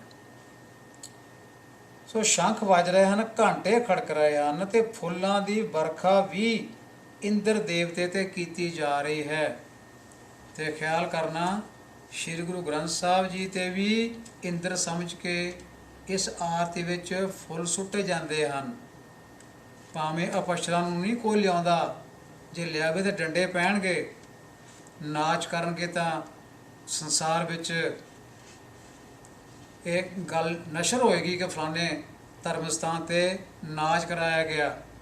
ਸੋ ਇਹ ਰਚਨਾਵਾਂ ਜਿਹੜੀਆਂ ਹਨ ਇਹ ਇੱਥੇ ਪੜ੍ਹਨ ਵਾਲੀਆਂ ਨਹੀਂ ਹਨ। ਇਹ ਰਚਨਾਵਾਂ ਨਾਚ ਨੂੰ, ਗੁਰੂ ਗ੍ਰੰਥ ਸਾਹਿਬ ਦੀ ਹਜ਼ੂਰੀ ਵਿੱਚ ਨਾਚ ਨੂੰ ਪ੍ਰਮੋਟ ਕਰਦੀਆਂ ਹਨ, ਕਿਉਂਕਿ ਇਹ ਪੰਕਤੀਆਂ ਪੜ੍ਹੀਆਂ ਜਾਂਦੀਆਂ ਹਨ ਇੱਥੇ। ਜਿਵੇਂ ਛੰਦ ਨੰਬਰ 55 ਵਿੱਚ ਜੋ ਚੰਡੀ ਚਿੱਤਰ ਦਾ ਛੰਦ ਹੈ, ਉੱਥੇ ਕਵੀ ਲਿਖਦਾ ਹੈ ਸੰਖਨ ਕੀ ਧੁਨ ਘੰਟਨ ਕੀ ਕਰ ਫੂਲਨ ਕੀ ਬਰਖਾ ਬਰਖਾਵੇਂ। ਸੋ ਸਿੱਖਾਂ ਨੇ ਇੱਥੋਂ ਨਕਲ ਕਰ ਲਈ, ਕਿਉਂਕਿ ਇਹ ਪਹਿਲਾਂ ਇਹ ਹਿੰਦੂ ਮਤ ਵਾਲੇ ਜੋ ਮਹੰਤ ਸਨ ਉਹਨਾਂ ਨੇ ਇਹ ਗੁਰਦੁਆਰਿਆਂ ਵਿੱਚ ਚਲਾ ਦਿੱਤੀਆਂ ਗੱਲਾਂ, ਅਤੇ ਇਹ ਗਾਂਹ ਗਾਂਹ ਜਿਹੜੇ ਜਿਨ੍ਹਾਂ ਨੇ ਅਪਣਾ ਲਈਆਂ, ਅੱਖਾਂ ਮੀਟ ਕੇ ਅਪਣਾ ਲਈਆਂ, ਉਹ ਅੱਜ ਗੁਰੂ ਗ੍ਰੰਥ ਸਾਹਿਬ ਦੀ ਹਜ਼ੂਰੀ ਵਿੱਚ ਵੀ ਇਹਨਾਂ ਨੂੰ ਇਹ ਬਿਨਾਂ ਵਿਚਾਰੇ ਪੜ੍ਹ ਰਹੇ ਹਨ। ਸ਼ੰਖਨ ਕੀ ਧੁਨ ਘੰਟਨ ਕੀ ਕਰ, ਫੂਲਨ ਕੀ ਬਰਖਾ ਬਰਖਾਵੈ। ਫੁੱਲਾਂ ਦੀ ਬਰਖਾ, ਫੁੱਲਾਂ ਦੀ ਬਰਖਾ ਗੁਰੂ ਗ੍ਰੰਥ ਸਾਹਿਬ 'ਤੇ ਕਰਨ ਦੀ ਨਕਲ ਜਿਹੜੀ ਹੈ ਇੱਥੋਂ ਚੱਲੀ ਹੈ, ਇੱਥੋਂ ਸ਼ੁਰੂ ਹੋਈ ਆ, ਇਸ ਛੰਦ ਵਿੱਚੋਂ, ਇਸ ਲਾਈਨ ਵਿੱਚੋਂ, ਕਿਉਂਕਿ ਇਹ ਸ਼੍ਰੀ ਗੁਰੂ ਗ੍ਰੰਥ ਸਾਹਿਬ ਹਜ਼ੂਰ ਪੜ੍ਹੀਆਂ ਜਾਂਦੀਆਂ ਹਨ, ਇੱਥੋਂ ਫੁੱਲਾਂ ਦੀ ਵਰਖਾ ਸ਼ੁਰੂ ਹੋ ਗਈ। ਭਾਵੇਂ ਕਿ ਫੁੱਲ ਜਿਹੜੇ ਹਨ ਇਹ ਝੂਠੇ ਹਨ, ਫੁੱਲ ਸੁੱਚੇ ਕੋਈ ਨਹੀਂ। ਸ਼੍ਰੀ ਗੁਰੂ ਗ੍ਰੰਥ ਸਾਹਿਬ ਦੀ ਬਾਣੀ ਵਿੱਚ ਲਿਖਿਆ ਹੈ ਇਸ ਬਾਰੇ, ਦੂਧ ਤਾਂ ਬਛੜਾ ਥਨਹੋਂ ਬਿਟਾਰਿਓ, ਫੂਲ ਭਵਰੀ ਜਲ ਮੀਨ ਬਿਗਾਰਿਓ। ਝੂਠੇ ਹਨ, ਇੰਦਰ ਤੇ ਝੂਠੇ ਫੁੱਲ ਸੁੱਟੇ ਜਾਣ ਕੋਈ ਗੱਲ ਨਹੀਂ, ਦੇਵਤੇ ਸੁੱਟ ਰਹੇ ਹਨ, ਉਹਨਾਂ ਦੀ ਪਰੰਪਰਾ ਹੈ, ਹਿੰਦੂ ਮਤ ਦੀ ਪਰੰਪਰਾ ਹੈ, ਕੋ ਦੇਵੀ ਦੇਵਤਿਆਂ ਨੂੰ ਫੁੱਲ ਚੜਾਉਂਦੇ ਹਨ, ਪਰ ਇਹ ਸਿੱਖੀ ਦੀ ਕੋਈ ਪਰੰਪਰਾ ਨਹੀਂ। ਸਿੱਖ ਵੀ ਸ਼੍ਰੀ ਗੁਰੂ ਗ੍ਰੰਥ ਸਾਹਿਬ ਜੀ ਨੂੰ ਇੰਦਰ ਸਮਝ ਕੇ ਤੇ ਇਹ ਝੂਠੇ ਫੁੱਲ ਜਿਹੜੇ ਹਨ ਉਹਨਾਂ ਦੀ ਇਹ ਵਰਖਾ ਕਰ ਰਹੇ। ਅਗਵਾਈ ਸ਼੍ਰੀ ਗੁਰੂ ਗ੍ਰੰਥ ਸਾਹਿਬ ਜੀ ਤੋਂ ਹੀ ਲੈਣੀ ਬਣਦੀ ਹੈ। ਕੋਈ ਵੀ ਕਰਮ ਜਿਹੜਾ ਸ਼੍ਰੀ ਗੁਰੂ ਗ੍ਰੰਥ ਸਾਹਿਬ ਦੀ ਹਜ਼ੂਰੀ ਵਿੱਚ ਕਰਨਾ ਹੈ, ਅਗਵਾਈ ਇੱਥੋਂ ਲੈਣੀ ਮਿਲਦੀ ਹੈ। ਫੁੱਲਾਂ ਬਾਰੇ ਬੜਾ ਕੁਛ ਲਿਖਿਆ ਹੈ।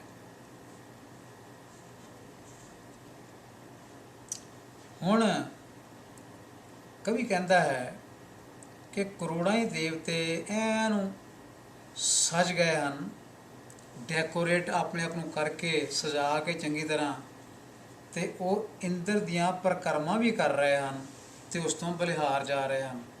ਆਰਤੀ ਕੋਟੀ ਕਰੈ ਸੁਰ ਸੁੰਦਰ, ਪੇਖ ਪੁਰੰਦਰ ਕੇ ਬਲ ਜਾਵੈ। ਇੱਥੇ ਆਰਤੀ ਸ਼ਬਦ ਆ ਗਿਆ। ਇਸ ਆਰਤੀ ਸ਼ਬਦ ਨੂੰ ਆਰਤੀ ਦਾ ਛੰਦ ਸਮਝ ਕੇ ਇਹ ਧਰਮ ਸਥਾਨਾਂ 'ਤੇ ਚੁੱਕ ਕੇ ਇਸ ਨੂੰ ਗਾਉਣਾ ਸ਼ੁਰੂ ਕਰ ਦਿੱਤਾ।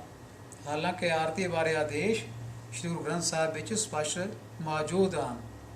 ਸ਼ਬਦ ਵੀ ਹੈ ਆਰਤੀ ਵਾਲਾ, ਜਿਸ ਤੋਂ ਪਤਾ ਲੱਗਦਾ ਹੈ ਕਿ ਆਰਤੀ ਤਾਂ ਨੈਚੁਰਲੀ ਆਲਰੇਡੀ ਹੋ ਰਹੀ ਹੈ, ਨਵੀਂ ਆਰਤੀ ਕਰਨ ਦੀ ਲੋੜ ਨਾ, ਨਵੀਂ ਆਰਤੀ ਕੋਈ ਉਸ ਤੋਂ ਵੱਧ ਕਰ ਹੀ ਸਕਦਾ ਹੈ। ਜਿਹੜੀ ਆਰਤੀ ਕੁਦਰਤ ਵਿੱਚ ਅਕਾਲ ਪੁਰਖ ਦੀ ਹੋ ਰਹੀ ਹੈ, ਇਸ ਤੋਂ ਵੱਧ ਕੋਈ ਆਰਤੀ ਕੋਈ ਨਹੀਂ ਕਰ ਸਕਦਾ। ਸੋ ਦੇਵਤੇ ਇੱਥੇ ਕਰੋੜਾਂ ਹੀ ਦੇਵਤੇ ਇਕੱਠੇ ਹੋ ਕੇ ਉਹ ਸੱਜ ਕੇ ਤੇ ਇੰਦਰ ਦੇਵਤੇ ਤੋਂ ਬਲਿਹਾਰ ਜਾ ਰਹੇ ਹਨ। Millions of gods fully decorated are circumambulating Indra, showing great devotion to him. ਫਿਰ ਦੇਵਤੇ ਤੋਹਫੇ ਭੇਂਟ ਕਰ ਰਹੇ ਹਨ, ਪਰਿਕਰਮਾ ਕਰਦੇ ਹਨ ਇੰਦਰ ਦੀ, ਤੇ ਇੰਦਰ ਦੇਵਤੇ ਤੇ ਤਿਲਕ ਵੀ ਲਾਇਆ ਜਾਂਦਾ ਹੈ। ਇੰਦਰ ਦੇਵਤੇ ਤੇ ਤਿਲਕ ਵੀ ਲਾਇਆ ਜਾਂਦਾ ਹੈ ਇਸ ਆਰਤੀ ਵਿੱਚ। ਜਿਵੇਂ ਦਾਨਤੀ ਦਛਨ ਦੈ ਕੈ ਪ੍ਰਦਛਨ, ਭਾਲ ਮੈਂ ਕੁੰਕਮ ਅਛਤ ਲਾਵੈ। ਭਾਲ ਮੈਂ ਮੈਨੇ ਮੱਥੇ ਉੱਤੇ, ਕੁੰਕਮ ਅਛਤ ਚੌਲਾਂ ਦਾ, ਕੇਸਰ ਦਾ ਇਹ ਬਣਾ ਕੇ ਤਿਲਕ ਜਿਹੜਾ ਹੈ ਉਹ ਇੰਦਰ ਦੇ ਮੱਥੇ 'ਤੇ ਲਾਇਆ ਜਾ ਰਿਹਾ। ਉਹ ਗੱਲ ਤਾਂ ਸਾਰੀ ਹੈ ਇੰਦਰ ਦੀ, ਕਹਾਣੀ ਸਾਰੀ ਇਹ ਇੰਦਰ ਦੇਵਤੇ ਦੀ ਹੈ, ਆਰਤੀ ਇਹ ਇੰਦਰ ਦੇਵਤੇ ਦੀ ਆ, ਅਤੇ ਇਹ ਸ਼੍ਰੀ ਗੁਰੂ ਗ੍ਰੰਥ ਸਾਹਿਬ ਦੇ ਹਜ਼ੂਰ ਵਿੱਚ ਕਿਵੇਂ ਆ ਗਈ? ਇਹ ਸੋਚਣ ਵਾਲੀ ਗੱਲ ਹੈ। ਸਾਡੀਆਂ ਆਉਣ ਵਾਲੀਆਂ ਪੀੜ੍ਹੀਆਂ ਨੂੰ ਕੀ ਆਪਾਂ ਇਹ ਧਰਮ ਸਥਾਨਾਂ ਤੋਂ ਉਪਦੇਸ਼ ਦੇ ਰਹੇ ਹਾਂ ਕਿ ਉਹ ਵੀ ਇਸ ਤਰ੍ਹਾਂ ਕਰਨ ਕਿ ਸ਼੍ਰੀ ਗੁਰੂ ਗ੍ਰੰਥ ਸਾਹਿਬ ਹਜ਼ੂਰੀ ਵਿੱਚ ਇੰਦਰ ਦੀ ਹੋ ਰਹੀ ਆਰਤੀ ਦੀ ਨਕਲ ਲਿਆ ਕੇ ਇੱਥੇ ਕਰਨ, ਕਿ ਮੱਥੇ ਤਿਲਕ ਵੀ ਲਾਉਣ ਆ ਕੇ।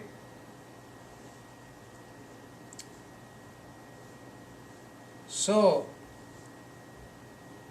ਦੇਵਤੇ ਜਿਹੜੇ ਹਨ ਉਹ ਤੋਹਫੇ ਭੇਟ ਕਰ ਰਹੇ ਹਨ ਅਤੇ ਪਰਿਕਰਮਾ ਕਰ ਰਹੇ ਹਨ ਇੰਦਰ ਦੀ, ਅਤੇ ਨਾਲ ਨਾਲ ਮੱਥੇ ਉੱਪਰ ਤਿਲਕ ਵੀ ਲਾ ਰਹੇ। ਹੁਣ ਕਵੀ ਲਿਖਦਾ ਹੈ, ਦੇਵਪੁਰੀ ਵਿੱਚ ਚਾਰੇ ਪਾਸੇ ਖੁਸ਼ੀ ਦਾ ਮਾਹੌਲ ਹੈ ਤੇ ਦੇਵ ਪਤਨੀਆਂ ਵੀ ਇੰਦਰ ਰਾਜੇ ਦੇ ਗੀਤ ਗਾ ਰਹੀਆਂ ਹਨ, ਖੁਸ਼ੀ ਦੇ ਗੀਤ ਗਾ ਰਹੀਆਂ ਹਨ, ਮੰਗਲ ਗਾ ਰਹੀਆਂ ਹਨ। ਜਿਵੇਂ ਕਵੀ ਲਿਖਦਾ, ਹੋਤ ਕੋਲਾਹਲ ਦੇਵਪੁਰੀ ਮਿਲ। ਹੁਣ ਤਾਂ ਕੋਲਾਹਲ ਮਾਨੇ ਬਹੁਤ ਸ਼ੋਰ ਮਚਿਆ ਪਿਆ ਹੈ ਦੇਵਪੁਰੀ ਵਿੱਚ। ਤੇ YouTube 'ਤੇ ਕੁਛ ਵੀਡੀਓ ਦੇਖੋ ਕੁਛ ਧਰਮ ਸਥਾਨਾਂ ਦੀਆਂ, ਉੱਥੇ ਵੀ ਬਹੁਤ ਕੋਲਾਹਲ ਪਾਇਆ ਜਾਂਦਾ ਹੈ। ਬੜੇ ਬੜੇ ਸਾਜ਼ ਵਜਾ ਕੇ ਕਾਫੀ ਉੱਥੇ ਰੌਲਾ ਪਾਇਆ ਜਾਂਦਾ ਹੈ, ਉੱਚੀ ਉੱਚੀ ਇਹਨਾਂ ਦੀਆਂ ਆਵਾਜ਼ਾਂ ਕੱਢ ਕੱਢ ਕੇ। ਸੋ ਇਹ ਕੋਲਾਹਲ ਗੁਰੂ ਗ੍ਰੰਥ ਸਾਹਿਬ ਹਜ਼ੂਰੀ ਵਿੱਚ ਵੀ ਆ ਗਿਆ, ਉੱਚੀ ਉੱਚੀ ਸਾਜ਼ ਵਜਾ ਕੇ ਰੌਲਾ ਪਾਉਣ ਦਾ। ਹੋਤ ਕੋਲਾਹਲ ਦੇਵਪੁਰੀ ਮਿਲ, ਦੇਵਨ ਕੇ ਕੁਲ ਮੰਗਲ ਗਾਵੈ। ਸੋ ਦੇਵਤਾ ਦੇ ਕੋਲ ਵੀ ਦੇਵਤਾ ਦੀਆਂ ਪਤਨੀਆਂ ਜਿਹੜੀਆਂ ਹਨ ਉਹ ਵੀ ਇੰਦਰ ਦੇਵਤੇ ਦੇ ਗੀਤ ਗਾ ਰਹੀਆਂ ਹਨ, ਪ੍ਰਸ਼ੰਸਾ ਕਰ ਰਹੀਆਂ। ਕਵੀ ਕਹਿੰਦਾ ਹੈ ਕਿ ਚੰਡੀ, ਸ਼ਿਵਾ, ਦੁਰਗਾ, ਗਿਰਜਾ, ਚੰਡਕਾ, ਇਹ ਕਈ ਨਾਂ ਹਨ ਸ਼ਿਵਾ ਦੇ, ਚੰਡੀ ਦੇ, ਦੀ ਮਿਹਰਬਾਨੀ ਨਾਲ ਦੇਵਤਿਆਂ ਦਾ ਪ੍ਰਤਾਪ ਵਧਿਆ ਹੈ। ਜੇ ਦੇਵ ਸੰਤਾਂ ਦਾ ਪ੍ਰਤਾਪ ਵਧਿਆ ਜਿਹੜਾ ਹੈ ਉਹ ਕੇਵਲ ਚੰਡੀ ਦੀ ਮਿਹਰਬਾਨੀ ਨਾਲ ਸੰਤਾਂ ਦਾ ਪ੍ਰਤਾਪ ਵਧਿਆ ਹੈ, ਕਿਉਂਕਿ ਸ਼ਿਵਾ ਨੇ ਹੀ ਇੰਦਰ ਨੂੰ ਮੁੜ ਰਾਜ ਸਿੰਘਾਸਣ ਉੱਤੇ ਬਿਠਾਇਆ। ਤੇ ਕਵੀ ਕਹਿੰਦਾ ਤਿੰਨਾਂ ਲੋਕਾਂ ਵਿੱਚ ਹੀ ਸ਼ਿਵਾ ਜਾਂ ਚੰਡੀ ਦੀ ਜੈ ਜੈਕਾਰ ਹੋ ਰਹੀ ਹੈ ਤੇ ਦੁਰਗਾ ਸਪਤਸ਼ਤੀ ਦਾ ਪਾਠ ਹੋ ਰਿਹਾ ਹੈ। ਦੁਰਗਾ ਸਪਤਸ਼ਤੀ ਦਾ ਪਾਠ ਕੀ ਹੈ? ਇਹ ਮਾਰਕੰਡੇ ਪੁਰਾਣ ਵਿੱਚ 700 ਸ਼ਲੋਕਾਂ ਵਾਲੀ ਕਥਾ ਹੈ। ਉਹਦਾ ਨਾਂ ਹੈ ਦੁਰਗਾ ਸਪਤਸ਼ਤੀ। ਇਹ ਦੁਰਗਾ ਉਹੀ ਹੈ ਜੋ ਚੰਡੀ ਹੈ, ਚੰਡਕਾ ਹੈ, ਸ਼ਿਵਾ ਹੈ। ਇਹ ਉੱਥੋਂ ਇਹ ਕਹਾਣੀ ਲੈ ਕੇ ਉਹਦਾ ਇੱਥੇ ਚੰਡੀ ਚਰਿੱਤਰ ਵਿੱਚ ਘਟਨਾਕ੍ਰਮ ਦਾ ਇੱਥੇ ਹੂਬਹੂ ਬ੍ਰਿਜ ਭਾਸ਼ਾ ਵਿੱਚ ਇੱਥੇ ਇਹਨੂੰ ਕਵਿਤਾ ਰੂਪ ਵਿੱਚ ਲਿਖਿਆ ਗਿਆ। ਸੋ ਕਵੀ ਲਿਖਦਾ ਹੈ, ਐਸੇ ਚੰਡ ਪ੍ਰਤਾਪ ਤੇ ਦੇਵਨ ਵੱਡਿਓ ਪ੍ਰਤਾਪ। ਸੋ ਇਹ ਵੀ ਇਹ ਰਚਨਾਵਾਂ ਦੇ ਜਿਹੜੇ ਸ਼ਾਨਦਾਰ ਪੜ੍ਹੇ ਜਾਂਦੇ ਹਨ ਕਿ ਐਸੇ ਚੰਡ ਪ੍ਰਤਾਪ ਤੇ ਚੰਡੀ ਦੇ ਪ੍ਰਤਾਪ ਨਾਲ ਕੀ ਹੋਇਆ? ਦੇਵਤਿਆਂ ਦਾ ਪ੍ਰਤਾਪ ਵੱਧ ਗਿਆ। ਕਿੱਦਾਂ ਵਧਿਆ? ਚੰਡੀ ਦੀ ਕਿਰਪਾ ਨਾਲ। ਕੀ ਇਹ ਗੱਲਾਂ ਗੁਰੂ ਗ੍ਰੰਥ ਸਾਹਿਬ ਹਜ਼ੂਰੀ ਵਿੱਚ ਪੜ੍ਹਨ ਵਾਲੀਆਂ ਹਨ ਕਿ ਦੇਵੀ ਦੀ ਕਿਰਪਾ ਨਾਲ ਤੇ ਇੰਦਰ ਦਾ ਪ੍ਰਤਾਪ ਜਿਹੜਾ ਸੀ ਉਹ ਦੇਵਤਿਆਂ ਪ੍ਰਤਾਪ ਵੱਧ ਗਿਆ। ਸੋ ਚੰਡੀ ਤੇ ਦੇਵਤੇ ਦੀ ਕਹਾਣੀ ਦਾ ਗੁਰੂ ਗ੍ਰੰਥ ਸਾਹਿਬ ਹਜ਼ੂਰੀ ਵਿੱਚ ਕੋਈ ਸੰਬੰਧ ਨਹੀਂ, ਕੋਈ ਰੈਲੀਵੈਂਸੀ ਨਹੀਂ ਹੈ, ਕੋਈ ਮੇਲ ਨਹੀਂ ਹੈ। ਸੋ ਕਵੀ ਕਹਿੰਦਾ, ਤੀਨ ਲੋਕ ਜੈ ਜੈ ਕਰੈ, ਰਰੈ ਨਾਮ ਸਤ ਜਾਪ, ਛੰਦ ਨੰਬਰ 56। ਕਵੀ ਕਹਿੰਦਾ ਤਿੰਨਾਂ ਹੀ ਲੋਕਾਂ ਵਿੱਚ ਸ਼ਿਵਾ ਦੀ ਜੈ ਜੈਕਾਰ ਹੋ ਰਹੀ ਹੈ, ਚੰਡੀ ਦੀ ਜੈ ਜੈਕਾਰ ਹੋ ਰਹੀ ਹੈ। ਤੇ ਫਿਰ ਤਿੰਨੇ ਲੋਕ ਕੀ ਕਰ ਰਹੇ ਹਨ? ਰਰੈ ਨਾਮ ਸਤ ਜਾਪ। ਇੱਥੇ ਜੋ ਗਿਆਨੀ ਪੁਰਸ਼ ਹਨ ਉਹ ਸਿੱਧਾ ਇਸ ਨੂੰ ਸਤਨਾਮ ਜਾਪ ਕਹਿ ਕੇ ਇਹਦੇ ਅਰਥ ਕਰ ਰਹੇ ਹਨ। ਸਤਨਾਮ ਤੇ ਦੇਵੀ ਦੇਵਤਿਆਂ ਤੇ ਉੱਥੇ ਜਿੱਥੇ ਜਗ ਹੋ ਰਿਹਾ ਹੈ, ਜਿੱਥੇ ਵੇਦ ਪੜ੍ਹੇ ਜਾ ਰਹੇ ਹਨ, ਤੇ ਉੱਥੇ ਸਤਨਾਮ ਦਾ ਕੀ ਮਤਲਬ ਹੈ? ਸਤਨਾਮ ਇਹ ਸਿੱਖੀ ਵਿਚਾਰਧਾਰਾ ਦਾ ਇਹ ਸ਼ਬਦ ਹੈ। ਨਾਮ ਅਕਾਲ ਪੁਰਖ ਦਾ ਜਿਹੜਾ ਸਦਾ ਹੋਂਦ ਵਾਲਾ, ਸਦਾ ਮੌਜੂਦ, ਸਦਾ ਕਾਇਮ ਹੈ। ਚੰਡੀ ਸਦਾ ਕਾਇਮ ਨਹੀਂ, ਸ਼ਿਵਾ ਸਦਾ ਕਾਇਮ ਨਹੀਂ, ਕਿਉਂਕਿ ਜਿਹੜਾ ਸਰੀਰਧਾਰੀ ਹੈ ਉਹ ਸੰਸਾਰ ਦੇ ਉੱਤੇ ਆ ਕੇ ਚਲਾ ਗਿਆ। ਸੋ ਇੱਥੇ ਨਾਮ ਸਤ ਜਾਪ ਜਿਹੜਾ ਇਹਦਾ ਮਤਲਬ ਹੈ, ਜਿਹੜਾ ਦੁਰਗਾ ਸਪਤਸ਼ਤੀ ਦਾ ਜਾਪ ਹੈ, ਇੱਥੇ ਸਤ ਮਤਲਬ ਸਤਿ, ਸਤ ਸਹੀ ਦਾ ਜਾਪ ਜਿਹੜਾ ਹੈ। ਸੋ ਉਹ ਜਾਪ ਜਿਹੜਾ ਸਤ ਸਹੀ ਦਾ ਜਾਪ ਜਿਹੜਾ 700 ਸ਼ਲੋਕਾਂ ਵਾਲੀ ਜੋ ਰਚਨਾ ਹੈ, ਜੋ ਦੁਰਗਾ ਦੀ ਸਿਫਤ ਵਿੱਚ ਲਿਖੀ ਗਈ ਹੈ, ਉਹਦਾ ਜਾਪ ਹੋ ਰਿਹਾ, ਕਿਉਂਕਿ ਦੁਰਗਾ ਨੇ ਹੀ ਰਾਜ ਇੰਦਰ ਨੂੰ ਵਾਪਸ ਦਵਾਇਆ ਤੇ ਦੁਰਗਾ ਦਾ ਹੀ ਲੋਕ ਜੈ ਜੈਕਾਰ, ਉਹਦੀ ਜੈ ਜੈਕਾਰ ਕਰ ਰਹੇ ਹਨ। ਦੁਰਗਾ ਦਾ ਹੀ ਜੋ ਸ਼ਲਾਘਾ ਵਾਲਾ ਜੋ ਇਹ 700 ਸ਼ਲੋਕਾਂ ਵਾਲਾ ਜੋ ਕਿੱਸਾ ਹੈ ਉਹੀ ਲੋਕ ਪੜ੍ਹ ਰਹੇ ਹਨ, ਕਿਉਂਕਿ ਜੈਜਾਕਾਰ ਕਵੀ ਕਹਿੰਦਾ ਤਿੰਨਾਂ ਲੋਕਾਂ ਵਿੱਚ ਦੁਰਗਾ ਦੀ ਹੋ ਰਹੀ ਹੈ, ਸਤਨਾਮ ਦੀ ਨਹੀਂ ਹੋ ਰਹੀ। ਕਿਉਂ ਕਵੀ ਜਿਹੜਾ ਇਹ ਚੰਡੀ ਦੀ ਕਥਾ ਲਿਖ ਰਿਹਾ ਹੈ, ਸਤਨਾਮ ਦੀ ਕਥਾ ਨਹੀਂ ਲਿਖ ਰਿਹਾ। ਸੋ ਚੰਡੀ ਚਰਿੱਤਰ ਰਚਨਾ ਦੇ ਉਪਰੋਕਤ ਛੰਦਾਂ 'ਤੇ ਵਿਚਾਰ ਕਰਨ ਪਿੱਛੋਂ ਇਹ ਗੱਲ ਸਪਸ਼ਟ ਹੁੰਦੀ ਹੈ ਕਿ ਆਰਤੀ ਜਿਹੜੀ ਹੈ ਉਹ ਇੰਦਰ ਦੇਵਤੇ ਦੀ ਹੋ ਰਹੀ ਹੈ, ਨਾ ਕਿ ਸ਼੍ਰੀ ਗੁਰੂ ਗ੍ਰੰਥ ਸਾਹਿਬ ਜੀ ਦੀ। ਕਿਉਂ ਹੋ ਰਹੀ ਹੈ ਆਰਤੀ? ਕਿਉਂਕਿ ਉਸ ਦਾ ਦੈਂਤਾਂ ਦੁਆਰਾ ਖੋਇਆ ਰਾਜ ਉਸ ਨੂੰ ਵਾਪਸ ਮਿਲ ਗਿਆ ਹੈ। ਇਹ ਗੱਲਾਂ ਸ਼੍ਰੀ ਗੁਰੂ ਗ੍ਰੰਥ ਸਾਹਿਬ ਜੀ 'ਤੇ ਬਿਲਕੁਲ ਨਹੀਂ ਢੁੱਕਦੀਆਂ, ਇਹਨਾਂ ਦੀ ਹਜ਼ੂਰੀ ਵਿੱਚ ਕਰਨ ਲਈ ਬਿਲਕੁਲ ਕੋਈ ਤੁਕ ਨਹੀਂ ਹੈ। ਗੱਲ ਸਾਰੀ ਇੰਦਰ ਦੀ ਚੱਲ ਰਹੀ ਹੈ, ਰਾਜ ਇੰਦਰ ਨੂੰ ਮਿਲਿਆ, ਆਰਤੀ ਇੰਦਰ ਦੀ ਹੋ ਰਹੀ ਹੈ, ਅਤੇ ਪਾਠ ਦੀ ਸਮਾਪਤੀ 'ਤੇ ਗੁਰੂ ਗ੍ਰੰਥ ਸਾਹਿਬ ਦੇ ਮੂਹਰੇ ਉਹ ਇੰਦਰ ਦੀ ਆਰਤੀ ਕਰਨੀ, ਇਹ ਕਹਿ ਸਕਦੇ ਹਾਂ ਕਿ ਗੁਰੂ ਸ਼ਬਦ ਦੀ ਨਰਾਦਰੀ ਤੋਂ ਬਿਨਾਂ ਹੋਰ ਕੁਝ ਨਹੀਂ ਹੈ। ਇਸ ਨੂੰ ਬਦਲਣਾ ਪਏਗਾ। ਹੁਣ ਸਵਾਲ ਇਹ ਕਿ ਕੀ ਇਹ ਆਰਤੀ ਸ਼੍ਰੀ ਗੁਰੂ ਗ੍ਰੰਥ ਸਾਹਿਬ ਜੀ ਦੀ ਬਾਣੀ ਦੇ ਅਖੰਡ ਪਾਠ ਪਿੱਛੋਂ ਕਰਨੀ ਨਾਨਕ ਜੋਤੀ ਦੇ ਅਨੁਕੂਲ ਹੈ? ਸਾਫ਼ ਸਾਫ਼ ਉੱਤਰ ਹੈ, ਬਿਲਕੁਲ ਨਹੀਂ। ਚੰਡੀ ਚਿੱਤਰ ਦੇ ਇਹ ਛੰਦ ਪੜ੍ਹ ਕੇ ਪਾਠ ਸੰਪੂਰਨਤਾ ਸਮੇਂ ਅਜਿਹਾ ਕਰਕੇ ਧੰਨ ਸ਼੍ਰੀ ਗੁਰੂ ਗ੍ਰੰਥ ਸਾਹਿਬ ਜੀ ਨੂੰ ਇੰਦਰ ਦੇਵਤਾ ਹੀ ਬਣਾਇਆ ਜਾ ਰਿਹਾ ਹੈ, ਜੋ ਕਿ ਗਲਤ ਹੈ। ਇੰਦਰ ਨੂੰ ਤਾਂ ਖੁੱਸਿਆ ਰਾਜ ਵਾਪਸ ਮਿਲਿਆ ਸੀ ਤਾਂ ਆਰਤੀ ਕੀਤੀ। ਸ਼੍ਰੀ ਗੁਰੂ ਗ੍ਰੰਥ ਸਾਹਿਬ ਜੀ ਦਾ ਰਾਜ ਤਾਂ ਸਦਾ ਅਟੱਲ ਹੈ, ਇਹ ਜੁਗੋ ਜੁਗ ਅਟੱਲ ਹਨ। ਰਾਜ ਤਾਂ ਇੰਦਰ ਦਾ ਖੁੱਸਿਆ ਦੇਵਤਿਆਂ ਦੈਂਤਾਂ ਨੇ ਖੋਹ ਲਿਆ, ਉਸ ਨੂੰ ਵਾਪਸ ਮਿਲਿਆ। ਅਤੇ ਇਸ ਦਾ ਸ਼੍ਰੀ ਗੁਰੂ ਗ੍ਰੰਥ ਸਾਹਿਬ ਜੀ ਦੀ ਹਜ਼ੂਰੀ ਵਿੱਚ ਇਹਨਾਂ ਗੱਲਾਂ ਦਾ ਕੀ ਸੰਬੰਧ ਹੈ? ਇੰਦਰ ਦੀ ਕਹਾਣੀ ਦਾ, ਉਸ ਦੀ ਆਰਤੀ ਇੱਥੇ ਕਰਨ ਦਾ। ਉਹ ਆਰਤੀ ਇੰਦਰ ਦੀ ਹੈ, ਨਾ ਕਿ ਸ਼੍ਰੀ ਗੁਰੂ ਗ੍ਰੰਥ ਸਾਹਿਬ ਜੀ ਦੀ। ਇੰਦਰ ਦੀ ਆਰਤੀ ਸ਼੍ਰੀ ਗੁਰੂ ਗ੍ਰੰਥ ਸਾਹਿਬ ਜੀ ਦੇ ਮੂਹਰੇ ਕੀਤੀ ਜਾ ਰਹੀ ਹੈ, ਕਮਾਲ। ਸੋ ਜੇ ਇਹਨਾਂ ਛੰਦਾਂ ਦੀ ਪੜ੍ਹਨ ਦੀ ਲੋੜ ਹੈ ਤਾਂ ਫਿਰ ਜੇ ਜ਼ਰੂਰੀ ਹੈ ਕਿ ਉਹਨਾਂ ਨੇ ਇਹ ਛੰਦ ਜ਼ਰੂਰ ਪੜ੍ਹਨੇ ਹਨ ਆਰਤੀ ਪੂਰੀ ਕਰਨ ਲਈ, ਤਾਂ ਫਿਰ ਇਹਨਾਂ ਛੰਦਾਂ ਵਿੱਚ ਜੋ ਕੁਝ ਲਿਖਿਆ ਹੈ ਉਹ ਵੀ ਨਾਲ ਕੀਤਾ ਜਾਵੇ। ਛੰਦਾਂ ਵਿੱਚ ਲਿਖਿਆ ਵੀ ਜੱਗ ਵੀ ਕਰ ਰਿਹਾ ਹੈ, ਅਪਛਰਾਂ ਨਾਚ ਵੀ ਕਰ ਰਹੀਆਂ, ਵੇਦ ਵੀ ਪੜ੍ਹੇ ਜਾ ਰਹੇ ਆ। ਸੋ ਜਦੋਂ ਇਹ ਛੰਦ ਪੜ੍ਹੇ ਜਾ ਰਹੇ ਹਨ, ਛੰਦਾਂ ਦਾ ਉਪਦੇਸ਼ ਹੀ ਇਹ ਹੈ ਕਿ ਜੱਗ ਵੀ ਕਰੋ, ਅਪਛਰਾਂ ਦਾ ਨਾਚ ਵੀ ਕਰਾਓ। ਇਹ ਕਿਵੇਂ ਹੋ ਸਕਦੀਆਂ ਗੱਲਾਂ? ਜੇ ਗੱਲਾਂ ਨਹੀਂ ਹੋ ਸਕਦੀਆਂ ਤਾਂ ਇਹ ਫਿਰ ਰਚਨਾਵਾਂ ਪੜ੍ਹਨ ਦੀ ਕੋਈ ਤੁਕ ਨਹੀਂ ਸ਼੍ਰੀ ਗੁਰੂ ਗ੍ਰੰਥ ਸਾਹਿਬ ਦੀ ਹਜ਼ੂਰੀ ਵਿੱਚ, ਜਾਂ ਇਹਨਾਂ ਤੋਂ ਕੋਈ ਉਪਦੇਸ਼ ਨਹੀਂ ਮਿਲ ਰਿਹਾ। ਸੋ ਜੇ ਛੰਦਾਂ ਵਿੱਚ ਲਿਖੀਆਂ ਗੱਲਾਂ 'ਤੇ ਅਮਲ ਨਹੀਂ ਕੀਤਾ ਜਾ ਸਕਦਾ, ਕਿਉਂ ਜੋ ਇਹ ਹਿੰਦੂ ਮਤ ਦੀਆਂ ਰੀਤਾਂ ਹਨ, ਤਾਂ ਇਹਨਾਂ ਛੰਦਾਂ ਨੂੰ ਪੜ੍ਹਨ ਦੀ ਫਿਰ ਕੀ ਲੋੜ ਹੈ ਜਿਨ੍ਹਾਂ ਤੋਂ ਕੋਈ ਅਗਵਾਈ ਨਹੀਂ ਲੈਣੀ? ਕੀ ਅਜਿਹਾ ਕਰਨ ਵਾਲੇ ਸਮਝਦੇ ਹਨ ਕਿ ਇਹ ਛੰਦ ਪੜ੍ਹੇ ਬਿਨਾਂ ਅਖੰਡ ਪਾਠ ਜਾਂ ਸਾਜ ਪਾਠ ਅਧੂਰੇ ਹਨ? ਇਹ ਉਹਨਾਂ ਦਾ ਅੰਧ ਵਿਸ਼ਵਾਸੀ ਭੁਲੇਖਾ ਹੈ। ਸੰਪੂਰਨਤਾ ਹੋ ਗਈ, ਤਨ ਮਨ ਥੀਵੇ ਹਰਿਆ ਸੰਪੂਰਨਤਾ ਹੋ ਗਈ, ਤਾਂ ਇਸ ਦਾ ਮਤਲਬ ਹੈ ਕੋਈ ਕਮੀ ਨਹੀਂ ਹੈ, ਕੋਈ ਕਮੀ ਨਹੀਂ ਰਹਿ ਗਈ ਕਿ ਅਸੀਂ ਕੋਈ ਐਸਾ ਕਿਰਿਆਕਰਮ ਕਰੀਏ ਕਿ ਅਖੰਡ ਪਾਠ ਸੰਪੂਰਨਤਾ ਦੀ ਮੋਹਰ ਲੱਗ ਜਾਏ। ਸੋ ਬਾਣੀ ਦੀ ਸੰਪੂਰਨਤਾ ਜਿਹੜੀ ਹੈ ਉਹ ਉੱਥੇ ਫਿਨਿਸ਼ ਹੋ ਜਾਂਦੀ ਹੈ। ਉਸ ਤੋਂ ਬਾਅਦ ਕੋਈ ਕਿਰਿਆਕਰਮ ਦੀ ਲੋੜ ਨਹੀਂ ਕਿ ਅਸੀਂ ਇਸ ਨੂੰ ਸੰਪੂਰਨਤਾ ਦੀ ਮੋਹਰ ਲਾਉਣੀ ਹੈ, ਮੋਹਰ ਆਪਣੇ ਆਪ ਲੱਗੀ ਪਈ ਹੈ। ਸੋ ਹਿੰਦੂ ਮਤ ਦੀਆਂ ਰੀਤਾਂ ਨੂੰ, ਰਸਮਾਂ ਨੂੰ ਗੁਰਦੁਆਰੇ ਵਿੱਚ ਨਹੀਂ ਨਿਭਾਇਆ ਜਾ ਸਕਦਾ। ਫਿਰ ਵੀ ਜੋ ਸੱਜਣ ਅਜਿਹਾ ਕਰ ਰਹੇ ਹਨ, ਕਹਿ ਸਕਦੇ ਹਾਂ ਕਿ ਉਹਨਾਂ ਨੇ ਇਹਨਾਂ ਛੰਦਾਂ ਦੇ ਕਦੀ ਅਰਥ ਨਹੀਂ ਪੜ੍ਹੇ, ਲਕੀਰ ਦੇ ਫਕੀਰ ਹੋ ਕੇ ਉਹਨਾਂ ਨੇ ਇਹ ਅਪਣਾ ਲਈਆਂ। ਹਿੰਦੂ ਮਹੰਤਾਂ ਦੁਆਰਾ ਗੁਰਦੁਆਰਿਆਂ ਵਿੱਚ ਲਾਈਆਂ ਰੀਤਾਂ ਨੂੰ ਅਜਿਹੇ ਸੱਜਣ ਲਕੀਰ ਦੇ ਫਕੀਰ ਹੋ ਕੇ ਕੇਵਲ ਅੰਧ ਵਿਸ਼ਵਾਸ ਵਿੱਚ ਕਰੀ ਜਾ ਰਹੇ ਹਨ। ਗੁਰੂ ਦੇ ਸ਼ਬਦ ਦੇ ਗਿਆਨ ਦੀ ਤਾਕਤ ਇਹ ਭਰਮ ਦੂਰ ਕਰ ਸਕਦੀ ਹੈ ਜੇ ਉਹ ਖੁਦ ਗੁਰੂ ਸ਼ਬਦ ਦਾ ਅਧਿਐਨ ਕਰਨਾ ਸ਼ੁਰੂ ਕਰ ਦੇਣ। ਜਿਨ੍ਹਾਂ ਨੇ ਗੁਰੂ ਸ਼ਬਦ ਦਾ ਅਧਿਐਨ ਕਦੇ ਕੀਤਾ ਨਹੀਂ, ਉਹਨਾਂ ਨੇ ਕਵਿਤਾਵਾਂ ਲਿਖਣ ਵਿੱਚ ਬਹੁਤ ਬੇਇਨਸਾਫੀ ਕੀਤੀ ਹੈ ਗੁਰੂ ਘਰ ਦੇ ਨਾਲ, ਗੁਰੂ ਸਾਹਿਬਾਨਾਂ ਨਾਲ।